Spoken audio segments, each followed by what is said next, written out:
with some legitimate development, like the development of the internet, you are mixing something which is wretched and irrational and has bad consequences with something that has very good consequences. But you know, if you mix raisins with turds, they're still turds.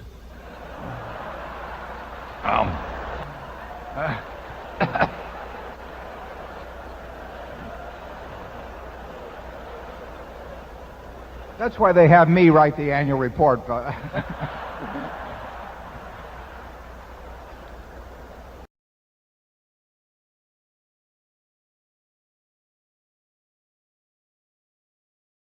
A director getting $150,000 a year from a company who needs it is not an independent director. They're looking for chihuahuas and not Great Danes. Yeah. And I hope I'm not insulting any of my friends that are on comp committees. You're insulting the dogs. No. And of course, that's the other advice. The best way to get what you want in life is to deserve what you want. How could it be otherwise? It's not crazy enough so that the world is looking for a lot of undeserving people to reward. And in accounting, you can do things like... People spend their whole lives asking the wrong question about retirement. They ask, how much money do I need? That's the wrong question. The right question is, how much time do I have left? And here's the problem. Nobody knows the answer to that one. But everybody pretends they do. They assume they'll live to 85, 90, maybe longer. They plan for decades of retirement. They build spreadsheets and run Monte Carlo simulations. They optimize for tax efficiency and Social Security timing. And then they die at 59, or 62, or 67. I've watched it happen more times than I can count. Smart people, careful people, people who did everything right except for the one thing that mattered most. They waited too long. I've been thinking about this for a very long time. At 99 years old, I've outlived most of my friends, several business partners, and a few people who were absolutely certain they would outlive me. The actuarial table said I should have been dead 20 years ago. I'm still here, but I know plenty of people who should still be here, and they're not. So let me tell you something I've learned. The cemetery is full of indispensable people who are going to retire next year. Next year never came for them. It might not come for you either. Before I talk about retirement, I need to tell you about the worst year of my life, because everything I understand about time, I learned from that year. In 1953, I was 29 years old when my marriage fell apart. My wife got the house. I got a terrible yellow Pontiac in a room at the University Club that my friends described as dreadful. I was a lawyer, but not a successful one. I was broke in every way a man can be broke. But that wasn't the lesson.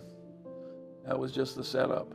The lesson came a year later when my son Teddy was diagnosed with leukemia. He was 8 years old. Now, you have to understand what leukemia meant in 1955. Today, the cure rate is above 90%. Back then, it was essentially zero. When the doctor told me my son had leukemia, he was telling me my son was going to die. There was no hope. There was no experimental treatment. There was nothing. I paid for everything out of pocket. There was no insurance for something like this. But money was irrelevant. I would have paid everything I had, everything I would ever have, for a cure that didn't exist. For months, I watched my boy die. I would go to the hospital, hold him, then walk out and wander the streets of Pasadena, crying. My friend Rick Guerin saw me during that time. He said I looked like a ghost. By the time Teddy died, I had lost 15 pounds. I was 31 years old, divorced, nearly bankrupt, and I had just buried my 9-year-old son. Now, why am I telling you this? Because that year taught me something that most people never learn until it's too late. Time is the only asset that matters. You can always make more money. You cannot make more time. And you never know how much time you have left. I could have quit. I could have crawled into a bottle and never come out. A lot of men in my situation did exactly that. but I thought about Benjamin Franklin, my hero since childhood. Franklin lost his 4-year-old son to smallpox in 1736. He blamed himself because he could have had the boy inoculated. But Franklin didn't quit. He went on to become one of the most remarkable men in American history. So I made a decision. I told myself, you can cry, but you can't quit. I've lived by that ever since, and I've applied it to everything, including the question of when to stop working. Let me teach you something useful. It's called inversion, and it's one of the most powerful mental tools I know. The great algebraist Carl Jacobi used to say, invert, always invert. He solved hard problems by turning them backwards. And I've applied that principle to everything in my life: investing, business, relationships, and yes, retirement. Most people ask, how do I have a successful retirement? That's the wrong approach. Instead, ask, what would guarantee a miserable retirement? Then avoid those things. This is how I think about everything. I don't try to be brilliant. I just try to avoid being stupid. And avoiding stupidity is much easier than achieving brilliance, because there are only a few ways to be smart, but infinite ways to be an idiot. So let's invert the retirement question. What guarantees a miserable retirement? First, dying before you get there. That's the ultimate failure. You save for 40 years, you plan for 40 years, you sacrifice for 40 years, and then you never collect. Game over. All that deferred gratification and no gratification at the end. I've watched this happen more times than I can count. Healthy people, smart people, people who had every reason to expect long lives, gone at 58, 62, 65. Their retirement accounts went to their heirs. Their bucket lists went unfulfilled. Their spouses went alone to the places they had planned to visit together. Second, retiring with your health destroyed. You finally have time, but you can't do anything with it. You spent your health earning money, and now you're spending money trying to buy back health. It doesn't work. Health doesn't compound in reverse. I see this all the time.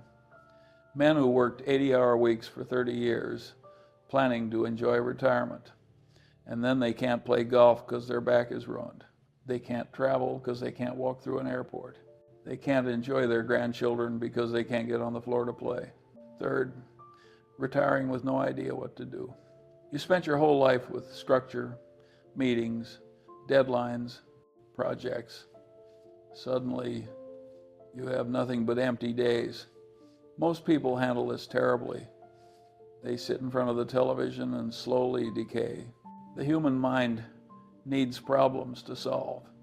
Take away the problems, and it starts to atrophy. I've seen brilliant executives turn into vegetables within 2 years of retirement. Not because they were sick, because they were bored. Fourth, retiring and discovering your relationships have atrophied. Your spouse is a stranger. Your children don't call. Your grandchildren don't know you. You traded all your relationship capital for career capital, and now you're bankrupt in the currency that actually matters. This one is particularly cruel because it's invisible while it's happening. You think the relationships will be there when you need them, but relationships are like muscles. They atrophy without use, and by the time you notice, the damage may be irreversible. Fifth, retiring and running out of money. This is what everyone worries about, but statistically, it's far less common than the other four. Most people don't run out of money. They run out of time, health, purpose, or relationships, but they die with money in the bank. I find this fascinating from a psychological perspective. People spend enormous energy worrying about the least likely failure mode. It's like worrying about shark attacks while eating yourself to death. You see what I'm doing here? By inverting the question, I've identified the real risks. And the real risks are not what most people think they are. The biggest risk isn't financial. It's temporal, it's biological, It's psychological. It's relational. Money is the easy part. Time is the hard part. Now let me ask you 6 questions. If you answer yes to all of them, you should probably stop working. Not eventually. Soon. There's a phrase I despise. Bucket list. A bucket list is where dreams go to die. It's a way of saying, I have all these things I want to do, but I'm not going to do any of them now. I'll do them later, when conditions are perfect, when I have enough money, when I retire. Someday, that magical day that never appears on any calendar. I'll let you in on a secret. Someday is a lie you tell yourself to avoid making hard decisions today. Let me introduce you to a concept from economics. Opportunity cost. Every choice you make has a cost, not just the money you spend, but the alternatives you give up. When you choose to work another year, the opportunity cost is everything else you could have done with that year. The trips you didn't take, the time with family you didn't spend, the hobbies you didn't pursue, the version of yourself you didn't become. Most people only count the benefits of working another year, the extra salary, the additional retirement savings, the continued health insurance. They don't count the costs, but the costs are real. And unlike money, they compound in a terrible way. A year of missed grandchildren is not just a year. It's a year of memories that will never exist. It's a foundation that will never be laid. It's a relationship that will always be slightly less deep than it could have been. I watched a man work for 40 years at a company he didn't love. He was going to retire at 62. He had plans. He was going to travel. He was going to learn to paint. He was going to spend time with his grandchildren. He died of a stroke at 60. His wife found him at his desk, still working on a quarterly report. He never took that trip. He never painted anything. His grandchildren remember him as the grandfather who was always busy, always tired, always saying next time. There was no next time. No, I'm not saying you should be irresponsible. I've spent my whole life preaching deferred gratification. The first $100,000 is a bitch, but you have to do it. You have to save. You have to invest. You have to build. But there's a difference between deferring gratification and deferring existence. Deferred gratification means I'll skip the fancy car today so I can have financial security tomorrow. Deferred existence means I'll skip living today so I can live tomorrow. The first is wisdom. The second is a catastrophic bet that tomorrow will come. In investing, we talk about margin of safety. You don't buy a stock at exactly what you think it's worth. You buy it at a discount so that even if you're wrong, you're protected. Where is your margin of safety on time? If you assume you'll live to 85 and you die at 70, you have no margin. All those plans, all that waiting, worthless. I've read thousands of annual reports in my life. I've studied hundreds of companies. And I can tell you that the most important asset on any balance sheet is the one that's never listed, time. When you defer your life, you're spending that asset. You're writing checks against a bank account with an unknown balance. You might have plenty of funds. You might be overdrawn already. You don't know. Nobody knows. So I ask you, what are you waiting for?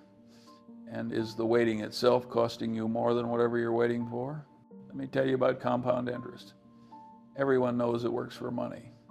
Put in $1, earn a return, reinvest the return, watch it grow. Einstein supposedly called it the 8th wonder of the world. He probably didn't actually say that, but it's true anyway. Here's what people don't understand. Compound interest works in reverse for health. Every year you stay in a stressful job, the damage compounds. The sleep deprivation compounds.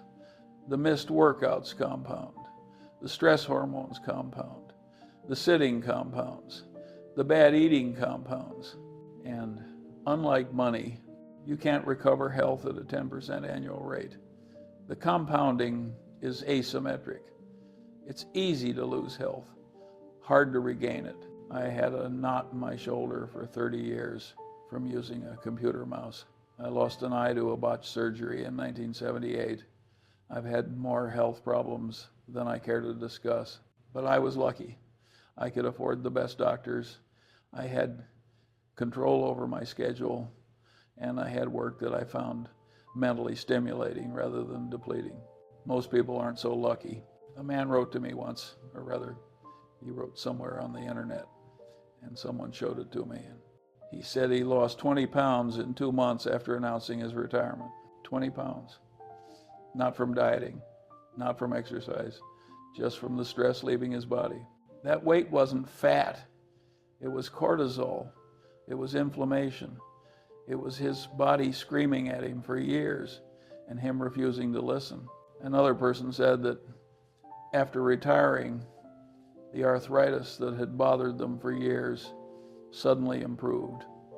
The body has remarkable healing capacity, but only if you stop damaging it faster than it can repair itself. Here's a question I want you to consider.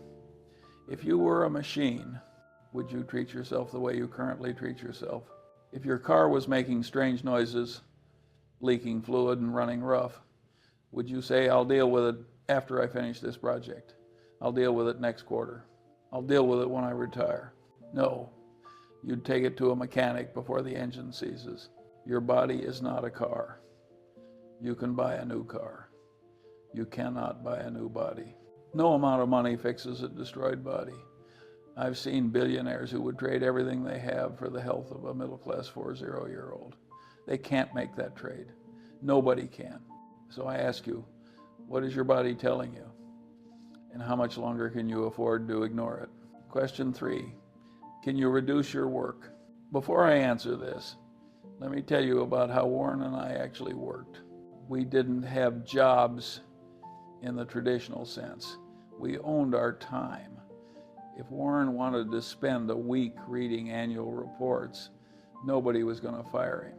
If I wanted to spend a month studying psychology, nobody was checking my time card. That's the real luxury of wealth, by the way. Not the private jets, not the houses, the ownership of your own time. But most people don't have that luxury. They have bosses, they have meetings, they have expectations, they have the illusion of being irreplaceable. I say illusion because here's the truth. The cemetery is full of irreplaceable people. The day after you die, someone will be sitting at your desk. They might do the job worse than you did. They might do it better, but they will do it.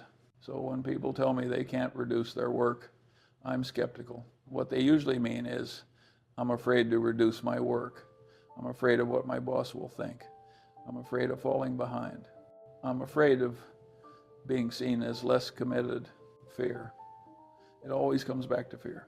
Now, some people genuinely cannot work less. They have demanding roles with no flexibility. They have financial obligations that require full income. I understand this. But many people use these excuses when the real problem is psychological. They've built their identity around work. They don't know who they are without a job title. The thought of empty time terrifies them. If that's you, you have a different problem. It's not that you can't work less, it's that you're afraid to. And that fear won't go away when you retire. It will just manifest differently. Here's my suggestion. Try an experiment. Take a week off, not a vacation where you check email every 2 hours. A real week off. See what happens. See how you feel. If the answer is relieved, you should probably work less. If the answer is anxious, you need to figure out why before you retire. Otherwise, you'll spend your retirement being anxious with more free time.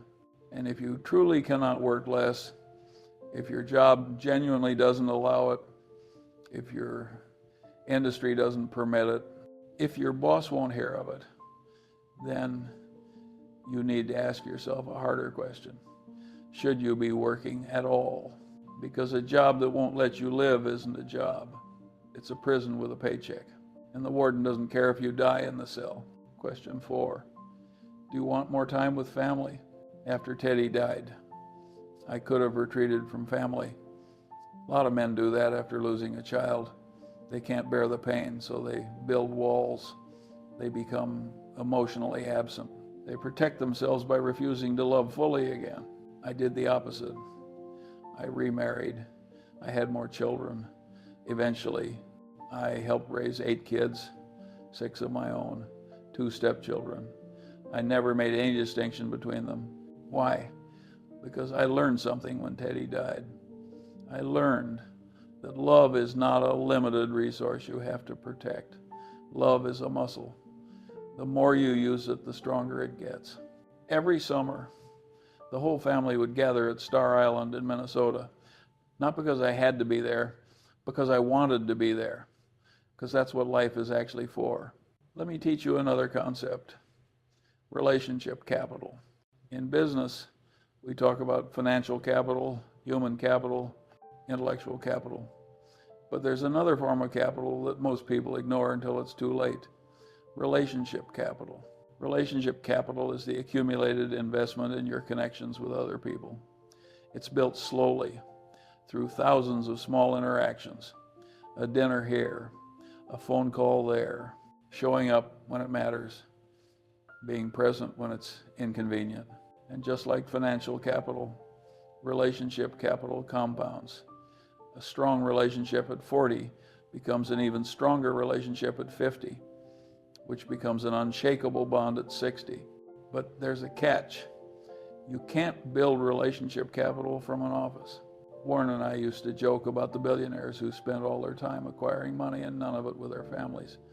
What's the point? You can't take the money with you. But the relationships, those are the only things that matter when you're lying in a hospital bed at the end. Nobody on their deathbed says, "I wish I'd spent more time at the office." That's a cliche because it's true. But here's what people don't understand. You can't cram relationships. You can't save them up for later. You can't make up for lost time. A man told me, or rather, I read somewhere that his grandsons were skittish around him when he was working 60 plus hours a week. They didn't know him. He was a stranger who showed up occasionally with presents. Think about that. His own grandchildren were nervous around him, not because he was a bad person, because he wasn't there. After he retired, he rebuilt those relationships.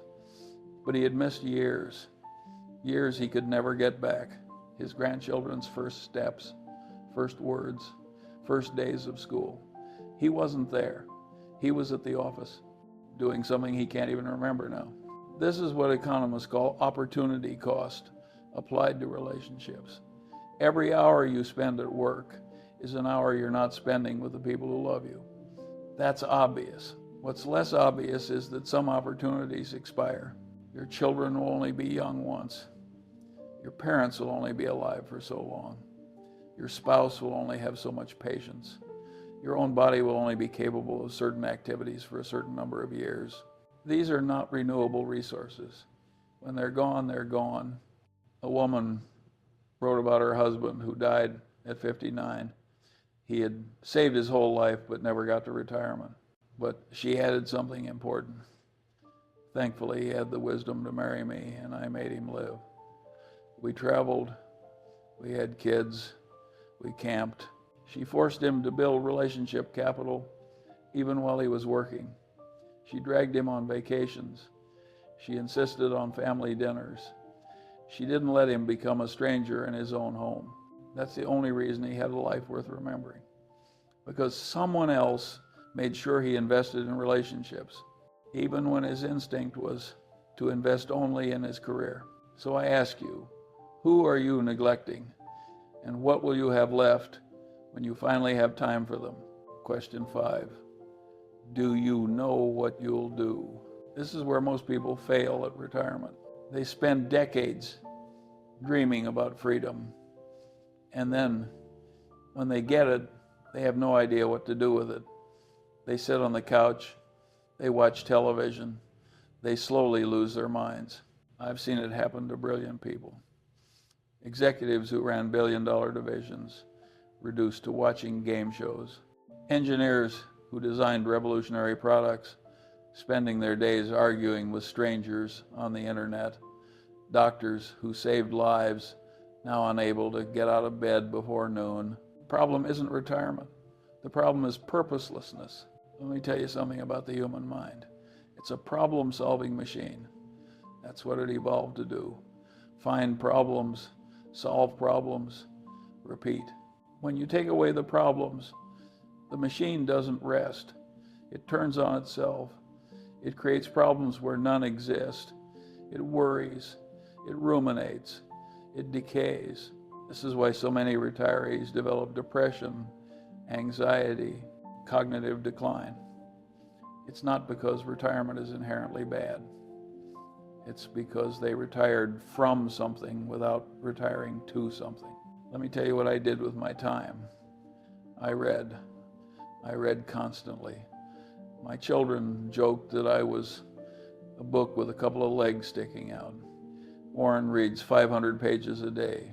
I tried to keep up, but I didn't just read for entertainment. I read to learn. I read to get a little wiser every day. I went to bed every night slightly less stupid than I woke up. That was my purpose. The acquisition of wisdom. In my USC speech, I told those law students, wisdom acquisition is a moral duty. It's not something you do just to advance in life. It requires a lifetime of learning. I believed that. I lived that. And it gave me something to do every single day, something that mattered, something that made me better. But here's the key. I didn't discover this purpose in retirement. I had it my whole life. Retirement just gave me more time to pursue it. Now, I'm not saying your purpose has to be reading. Maybe it's gardening. Maybe it's golf. Maybe it's spending time with grandchildren. Maybe it's volunteering. Maybe it's building things with your hands. Maybe it's teaching others what you've learned, but it has to be something.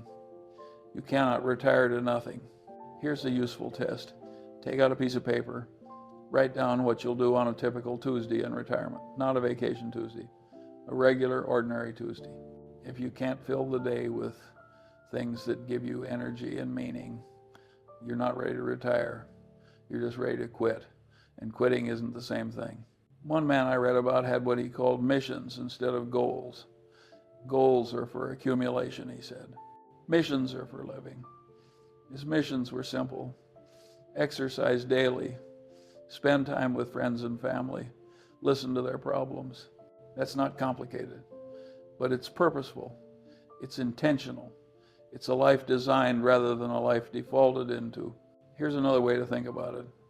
In business, we never invest in a company without understanding the business model. What does it do? How does it make money? What's the competitive advantage? Your retirement needs a business model too. What will you do? How will you spend your time? What's your competitive advantage? The thing that makes your retirement uniquely yours. If you don't have answers to these questions, you're not ready to retire. And if you retire anyway, you'll probably end up miserable. I've watched it happen. Smart, successful people who spent their careers running organizations, making decisions, solving problems, reduced to nothing within months of retirement. They didn't have a plan. They just had an absence of work. An absence of work is not a life. It's a void. And voids get filled, usually with television, alcohol, or despair. So I ask you, what will you do with your freedom?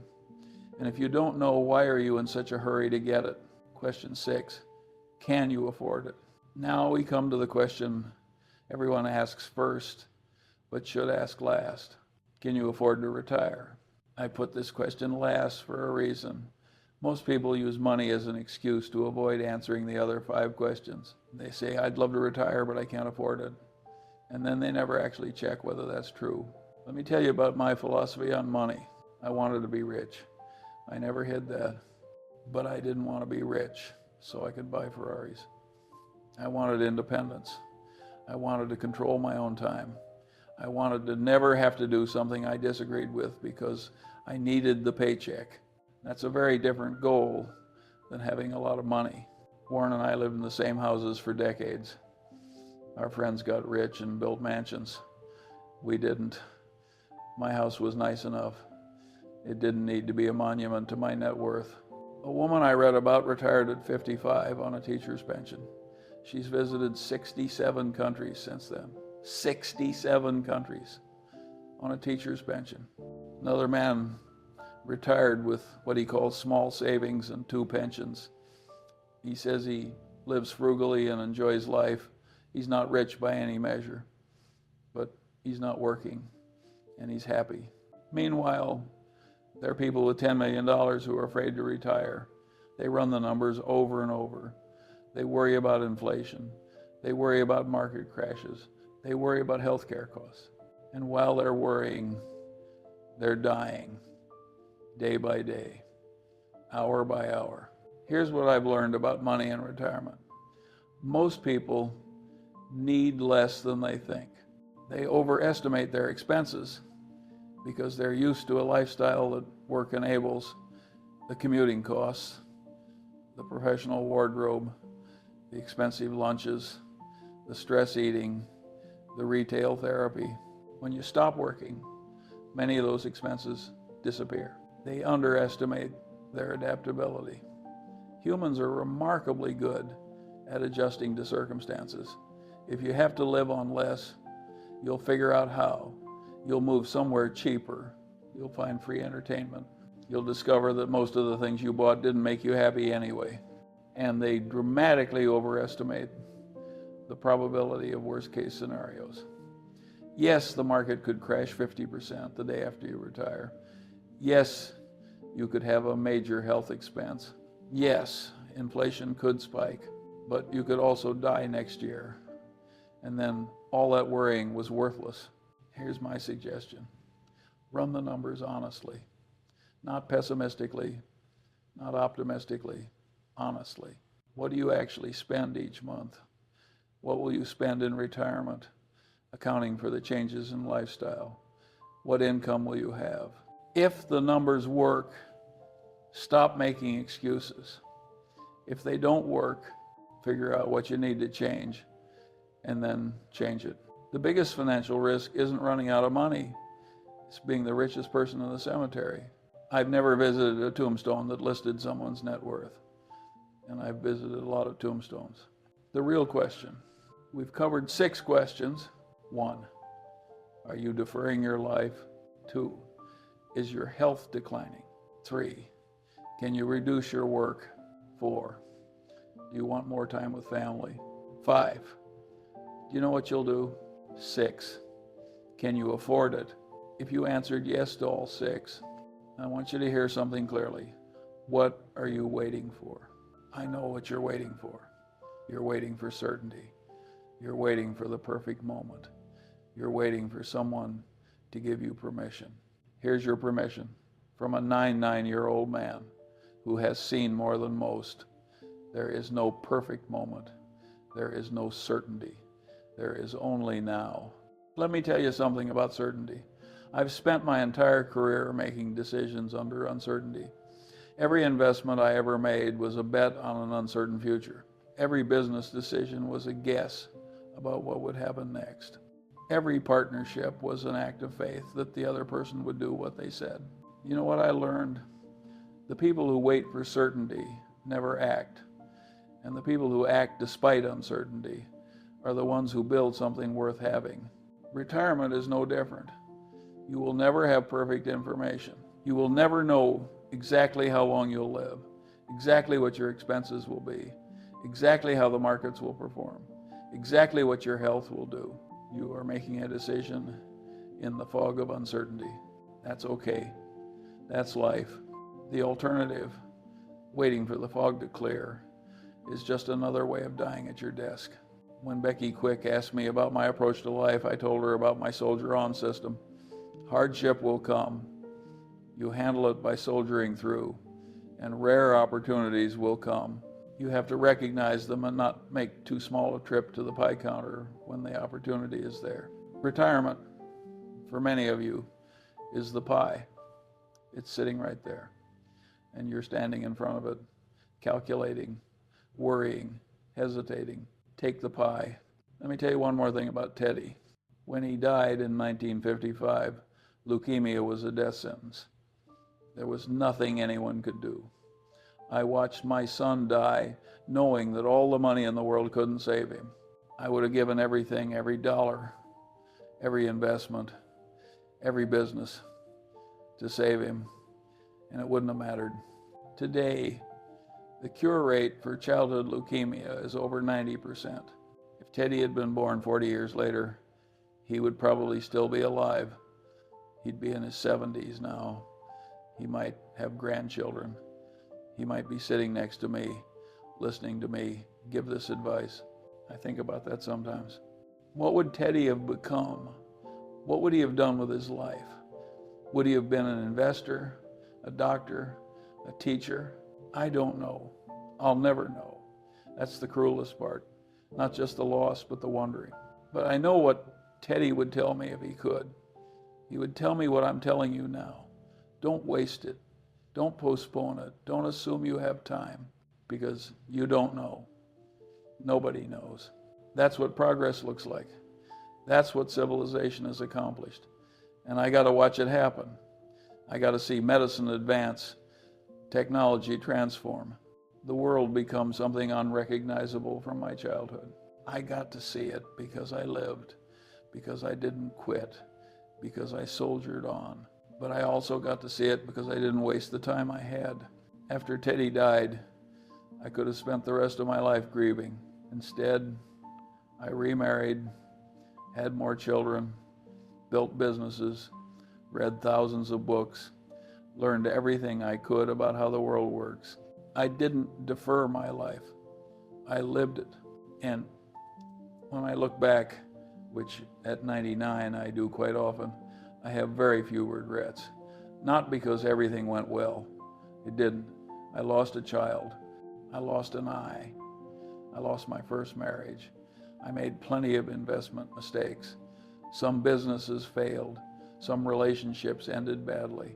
But I didn't waste time. I didn't postpone living. I didn't wait for the perfect moment that never comes. That's what I want you to understand. That's the lesson that cost me my son to learn. The final lesson. Spend each day trying to be a little wiser than you were when you woke up, day by day. And at the end of the day, if you live long enough, you will get out of life what you deserve. Notice that phrase. If you live long enough. That's the gamble. That's what nobody wants to acknowledge. That's the elephant in every retirement planning meeting.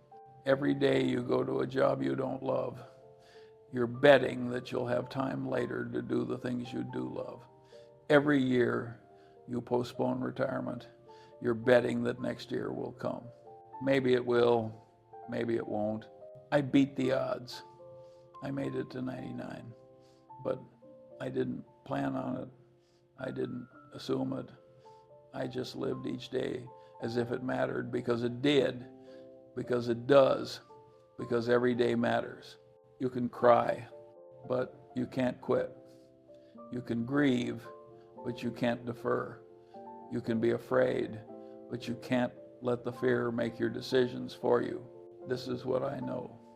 After 99 years of living, after losing a child, after building a fortune, after reading 10,000 books, after making more mistakes than I can count. Tomorrow is not promised, but today is here. So here's my question for you. The only question that really matters. What are you going to do with today?